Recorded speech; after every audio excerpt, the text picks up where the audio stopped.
नमस्कार, भारत लाइव देख रहे हैं आप। बिहार में जो सियासत हुई थी आपको अच्छे से पता है। चुनाव तक पहुंचते पहुंचते बहुत सारा बदलाव उसमें आ गया था। चुनाव बाद जिस तरह से प्रेडिक्शंस किए गए थे वैसे रिजल्ट नहीं आए, लेकिन आज भी सरकार भले ही चल रही है बहुमत के साथ, लेकिन कई तरह के संशय लगातार उठते आ रहे हैं। ऐसे में एक बड़ा सवाल खड़ा होता है कि विपक्ष कितना मजबूत है। वो विपक्ष जिसे सत्ता तक पहुंचने के लिए बड़ा आसान सा रास्ता दिखाया गया था, लेकिन आज जिन परिस्थितियों में बिहार की राजनीति फंसी हुई है, कहीं ना कहीं एक सवाल जरूर खड़ा होता है कि कौन पार्टी मजबूत है, कौन पार्टी अपने कार्यकर्ताओं के साथ खड़ी है, किस पार्टी को कार्यकर्ता आगे लेकर चलेंगे, यहाँ से आगे का रास्ता क्या है। सभी पार्टियां इस सवाल को लेकर जूझ रही हैं, लेकिन सबसे ज़्यादा कांग्रेस इस सवाल को लेकर चिंतित है। कांग्रेस में नेतृत्व को लेकर भी कई सारे प्रश्न चिन्ह खड़े हैं। बिहार में जिन लोगों को कमान थी कांग्रेस को आगे बढ़ाने की, उन पर भी कई सारे सवाल खड़े हुए हैं। कुछ उन्हें अपने पद से इस्तीफा दे दिया है, कुछ उस प्रक्रिया में है। लेकिन एक बड़ा सवाल तो खड़ा हो रहा है ना, महागठबंधन की सरकार बनने से कांग्रेस ने रोक दिया। कांग्रेस अगर 70 सीटों के साथ न्याय करती तो शायद परिस्थितियां अलग होती। आज तेजस्वी यादव मुख्यमंत्री भी होते और शायद कांग्रेस के कई मंत्री आज अपना पदभार भी ग्रहण कर रहे होते। लेकिन इन सारे कयासों के बीच कांग्रेस पार्टी में एक बड़ी टूट का कहीं ना कहीं आपको हमने खबर बताया था। कई विधायक, कई कार्यकर्ता लगातार अन्य पार्टियों के संपर्क में है, ऐसा भी हमने आपको बताया था। उस कड़ी में अब कहीं ना कहीं शुरुआत हो गई है। क्यों हुआ है, किस कारण से हुआ है, इसके पीछे की रणनीति क्या है, ये जानने का प्रयास करेंगे। मेरे साथ जो शख्स मौजूद हैं, आपने इन्हें बहुत दिन भारत लाइव पर देखा है, लेकिन आज इनका परिचय बदल गया है। 22 सालों से व्यक्तिगत तौर पर कांग्रेस पार्टी से जुड़े रहने के बाद NSUI से लेकर दिल्ली की राजनीति, दिल्ली कांग्रेस की राजनीति और फिर पटना की, बिहार की राजनीति करने के बाद आज इस मुकाम पर पहुंच गए हैं कि जिस पार्टी के लिए तन मन धन सब कुछ लगा दिया, कई पुश्तों से उस पार्टी को छोड़ना पड़ा है। और उन्होंने दामन जो थामा है वो है तेजस्वी यादव की पार्टी RJD का। अनुराग संबंध रहा है दोनों पार्टियों के बीच, लेकिन इसे किसी भी हद तक ये नहीं कहा जा सकता है कि अपनी स्वेच्छा से सब कुछ ठीक रहने के कारण इन्होंने इस पार्टी को छोड़कर राजद में अपना स्थान निकाला। कुछ ना कुछ तो जरूर मन में चल रहा होगा, काफ़ी दिनों से ये चल रहा होगा। एकाएक तो ऐसा डिसीजन करते नहीं, खास तौर पे क्योंकि व्यक्तिगत तौर पे मैं आपको जानता हूँ, एक मित्रवत भी मैं आपको जानता रहा हूँ आज तक, तो इतना बड़ा डिसीजन एक रात में तो आपने लिया नहीं होगा। क्या सोचा था आपने? सबसे पहले तो आपको नए साल की बहुत बहुत मुबारकबाद।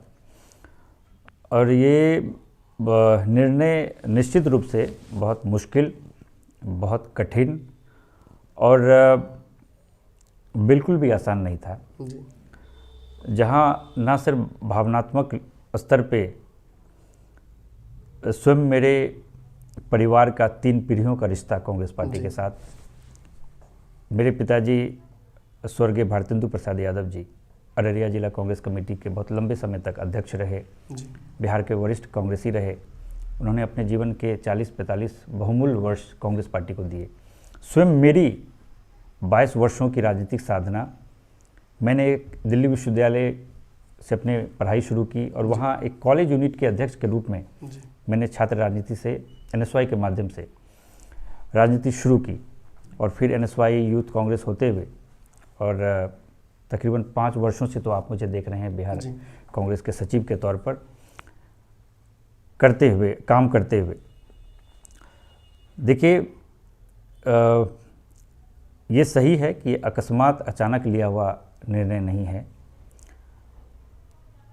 जब पिछले चुनाव परिणाम आए बिहार विधानसभा के, तो उससे पहले लोकसभा चुनाव के बाद से ही मेरे मन मस्तिष्क के अंदर कई प्रकार के विचार पनप रहे थे। एक जो अकाउंटेबिलिटी कांग्रेस पार्टी के अंदर लीडरशिप के लिए फिक्स नहीं होती है, ये सिर्फ वर्कर के लिए फिक्स होती है।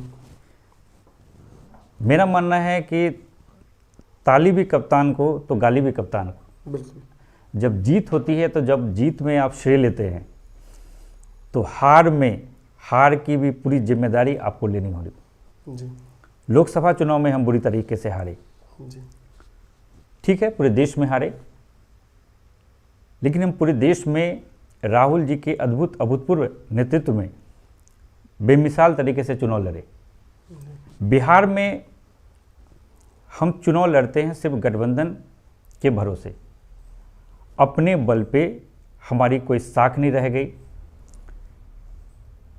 अपने बल पे कांग्रेस पार्टी आज की डेट में 243 जगह पे यदि चुनाव लड़ने की सोचती है तो मैं समझता हूँ 243 उम्मीदवार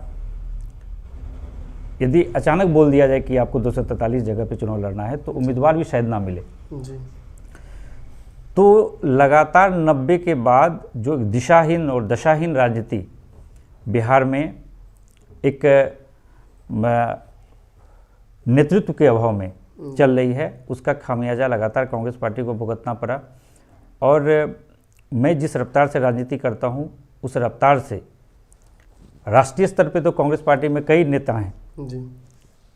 स्वयं राहुल गांधी जी, प्रियंका गांधी जी और बहुत कई सारे नेता हैं जी। लेकिन जब बिहार की बात होती है तो बिहार में कोई एक भी नेता या ऐसा नेतृत्व नहीं है जो प्रेरणा देता हो। उल्टा मैं कहूँ तो प्रेरणादायी नेतृत्व की जगह एक पीड़ादायी नेतृत्व है जी। जो कहीं नहीं कहीं अंदर तक मुझे आहत करता था और उसी वेदना तरफ और पीड़ा को झेलते झेलते और जब लगा कि अब ये सब्र का बांध टूट गया है तो मुझे ये निर्णय लेना पड़ा। मतलब अशोक चौधरी, सीपी जोशी, फिर मदन मोहन झा, बीच में कौकब कादरी को जिम्मेवारी मिली थी कुछ दिनों के लिए, फिर शक्ति सिंह गोहिल के साथ उनका एक मदन मोहन झा का अंडरस्टैंडिंग यहाँ चला, फिर अब भक्तचरण दास को लाया गया है।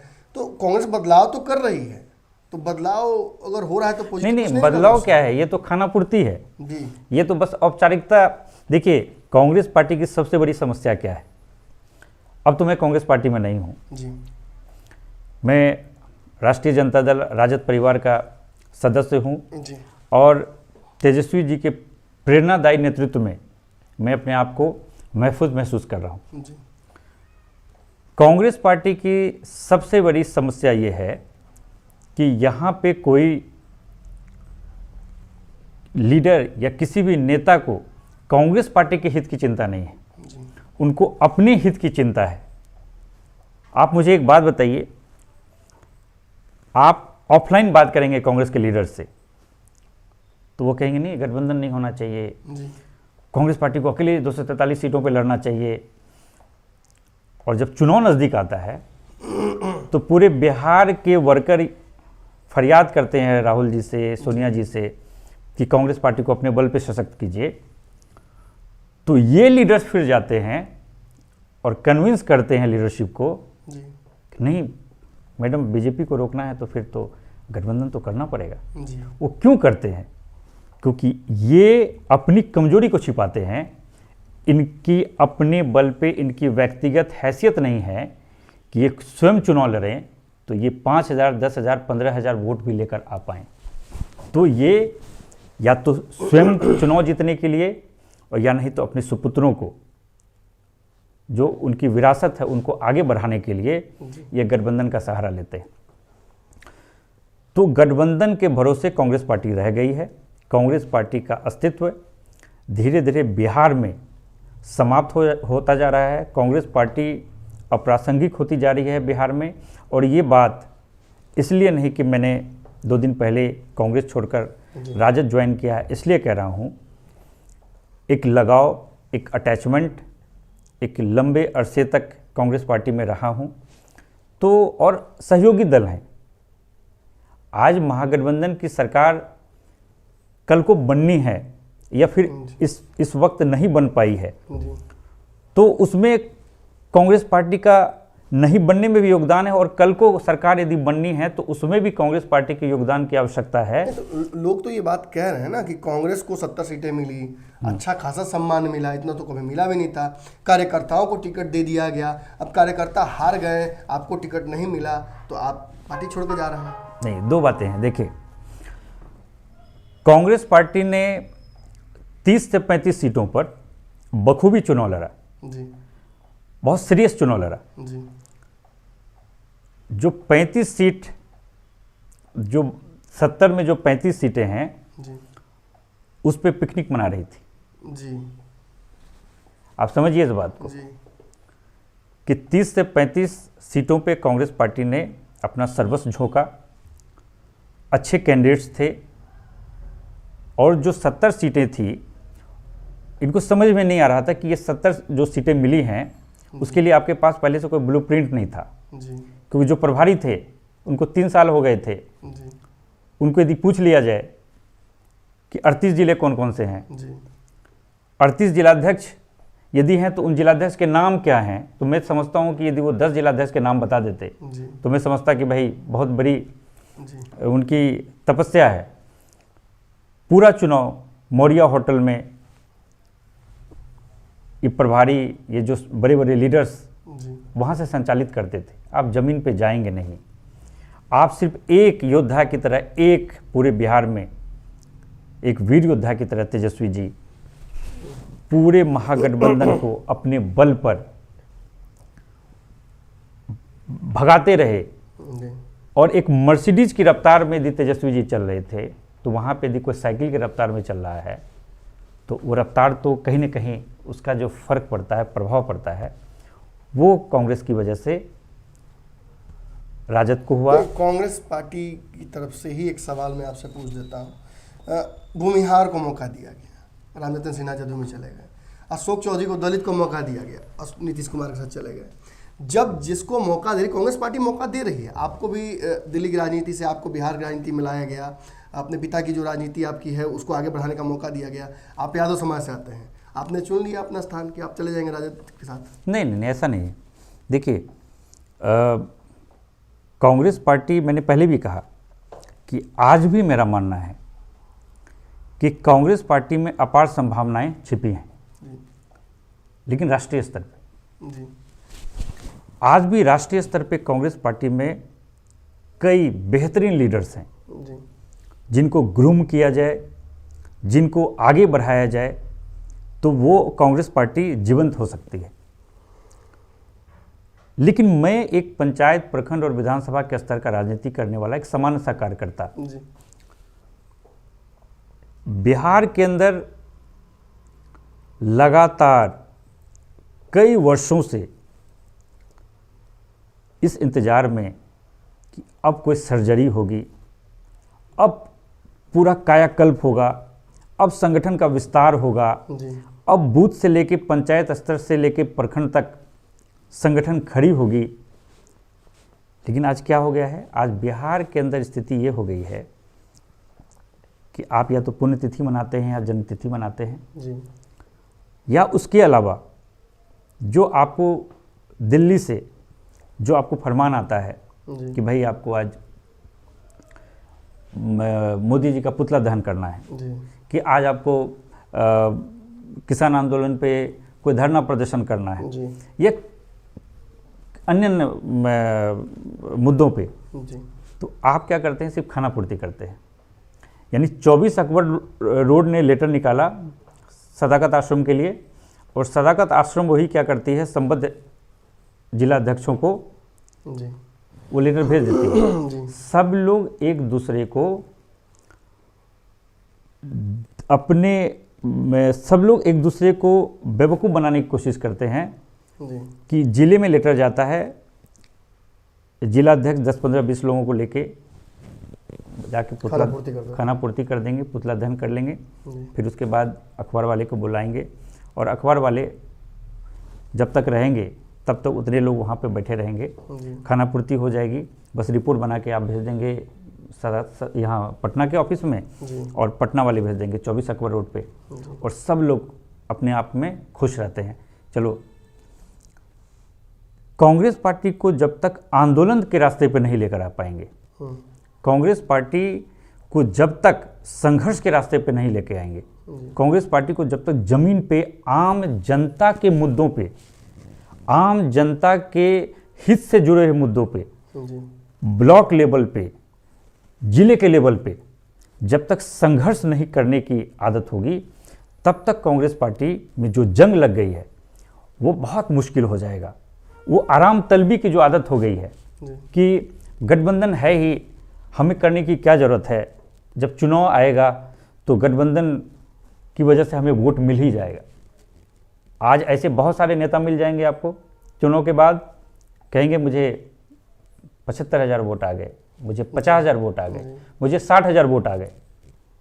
भैया ये वोट कैसे आए? वो वोट तो सिर्फ आप गठबंधन की राजनीति में आपको टिकट मिल गई। आज यदि कांग्रेस पार्टी के अकेले सिंबल पे, मैं मानता हूं आज की डेट में ये मेरा दावा है कि आज बिहार के अंदर कांग्रेस पार्टी के सिंबल पे यदि कांग्रेस पार्टी अकेले लड़ती है और कोई व्यक्ति विशेष यदि 15,000 वोट लेकर भी आता है, 20,000 वोट लेकर भी आता है, मैं उसको सैल्यूट करता हूं। लेकिन मेरा मानना है ऊपर से नीचे तक, छोटे वर्कर की बात छोड़िए, बड़े बड़े जो दिग्गज नेता हैं, कुछ अपवाद छोड़कर, आप नरपतगंज से आते हैं, वो पूरा सीमांचल का एरिया है जो किशनगंज तक फैलता है पूरा। वहाँ इस बार बड़ा झटका लगा है महागठबंधन को। ओवैसी जी की एंट्री बहुत दमदार हुई है, तो कहीं ना कहीं उसके जिम्मेवार तो आप भी हैं ना। कांग्रेस के आप हिस्सा रहे या आप राजद के हिस्सा रहे, देखिए गठबंधन तो दोनों पार्टियों में है और वो अभी टूट नहीं रहा है। तो ऐसी स्थिति में आप भले ही घर बदल लीजिए, लेकिन आपका उसी परिसीमन में आता है। देखिए मैं वही कह रहा हूँ कि चूँकि कांग्रेस सहयोगी दल है, तो कांग्रेस पार्टी को स्ट्रेंथन करना, उसको मजबूत करना, वो कहीं ना कहीं महागठबंधन की मजबूती दर्शाता है। अब है क्या कि आप ओवैसी की चर्चा कर रहे हैं, यदि आप इसको विशुद्ध रूप से इसका विश्लेषण कीजिए उस नज़रिए से, तो मैं समझता हूँ ओवैसी ने हमें उस तरीके से डेंट नहीं किया जिस तरीके से आप आम पब्लिक या मीडिया वाले इस बात को समझ रहे हैं। अब कैसे 1 से 5 हो गए और 5 से 50 हो जाएंगे, तो आप लोग मानिए। नहीं, मैं वो बात तो सही है कि एक बड़ा सेंटीमेंट है अल्पसंख्यकों का, कहीं ना कहीं तेजस्वी यादव कांग्रेस इनके हाथ से खिसकता जा रहा है। वो ट्रस्ट नहीं कर पा रहे अल्पसंख्यक का। तेजस्वी जी के हाथ से नहीं खिसकता जा रहा है। मैं आपको इसलिए मैं बता रहा हूँ, इसको बहुत ही चिंतन और मंथन के बाद, चुनाव के बाद मैंने बहुत अच्छे तरीके से अध्ययन किया। सीमांचल के कई इलाके में मैंने दौरा किया और समझने की कोशिश की कि आखिर इतना प्रादुर्भाव ओवैसी का कैसे हुआ उनकी पार्टी का। तो मुझे ये समझ में आया कि कई जगहों पे हम लापरवाह हो गए थे, कॉम्प्लेसेंट हो गए थे, और इसकी सबसे बड़ी यदि कोई जिम्मेदार है तो वो कांग्रेस पार्टी है, जिन्होंने किशनगंज उपचुनाव के वक्त परिवारवाद की राजनीति को बेवजह बढ़ावा देते हुए उन्होंने वहाँ के सांसद ने अपनी अम्मी को खड़ा किया था, एक 80 साल की वृद्ध महिला को खड़ा किया था और एक वर्कर की हत्या की थी, पॉलिटिकल मर्डर किया था वर्कर का। और वहाँ से जो ओवैसी चुनाव जीत कर आए, MIM जो चुनाव जीत कर आई, वहाँ से जो उनको एक एंट्री मिली, वो एंट्री मैं समझता हूँ बहुत दुर्भाग्यपूर्ण था। और वही आज एक से बढ़कर एक MLA होते थे पहले, एक से बढ़कर 5 MLA हो गए।